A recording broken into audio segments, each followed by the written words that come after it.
అపోస్తలుడైన పౌలు హెబ్రీలకు వ్రాసిన పత్రిక 4వ అధ్యాయము.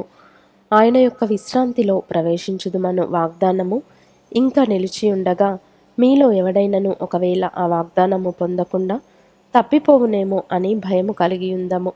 వారికి ప్రకటింపబడినట్లు మనకును సువార్త ప్రకటింపబడెను. గాని వారు వినిన వారితో విశ్వాసము గలవారై కలిసి ఉండలేదు గనుక విన్న వాక్యము వారికి నిష్ప్రయోజనమైనదాయెను. కాగా జగత్పునాది వేయబడినప్పుడే ఆయన కార్యములన్నీ సంపూర్తి అయ్యున్నను. ఈ విశ్రాంతిని గూర్చి నేను కోపముతో ప్రమాణము చేసినట్టు వారు నా విశ్రాంతిలో ప్రవేశింపరు అని ఆయన చెప్పిన మాట అనుసరించి విశ్వాసులమైన మనము ఆ విశ్రాంతిలో ప్రవేశించుచున్నాము. మరియు దేవుడు 7వ దినమందు తన కార్యములన్నిటినీ ముగించి విశ్రమించెను అని 7వ దినమును గూర్చి ఆయన ఒక చోట చెప్పియున్నాడు. ఇదియునుగాక ఈ చోటుననే వారు విశ్రాంతిలో ప్రవేశింపరు అని చెప్పియున్నాడు.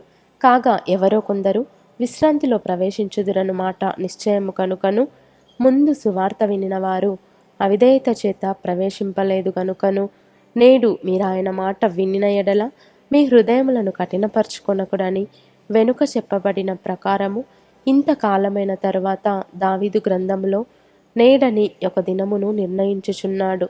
యెహోషువ వారికి విశ్రాంతి కలగజేసిన ఎడల ఆ తరువాత మరి ఒక దినమును గూర్చి ఆయన చెప్పకపోవును.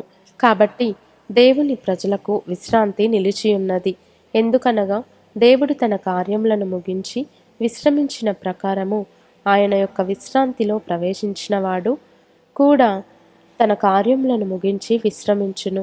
కాబట్టి అవిధేయత వలన వారు పడిపోయినట్లుగా మనలో ఎవడును పడిపోకుండా ఆ విశ్రాంతిలో ప్రవేశించుటకు జాగ్రత్త పడుదము. ఎందుకనగా దేవుని వాక్యము సజీవమై బలము గలదై రెండంచులు గల ఎటువంటి ఖడ్గము కంటెను వాడిగా ఉండి ప్రాణాత్మలను కీళ్లను మూలుగను విభజించునంత మట్టుకు దూరుచు హృదయం యొక్క తలంపులను ఆలోచనలను శోధించుచున్నది.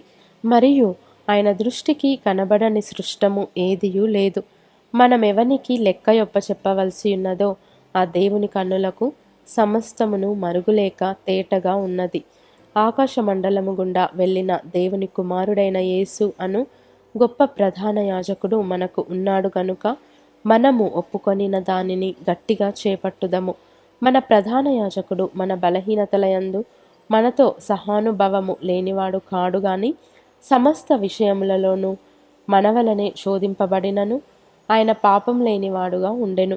గనుక మనము కనికరింపబడి సమయోచితమైన సహాయము కొరకు కృప పొందినట్లు ధైర్యముతో కృపాసనమునొద్దకు చేరుదము.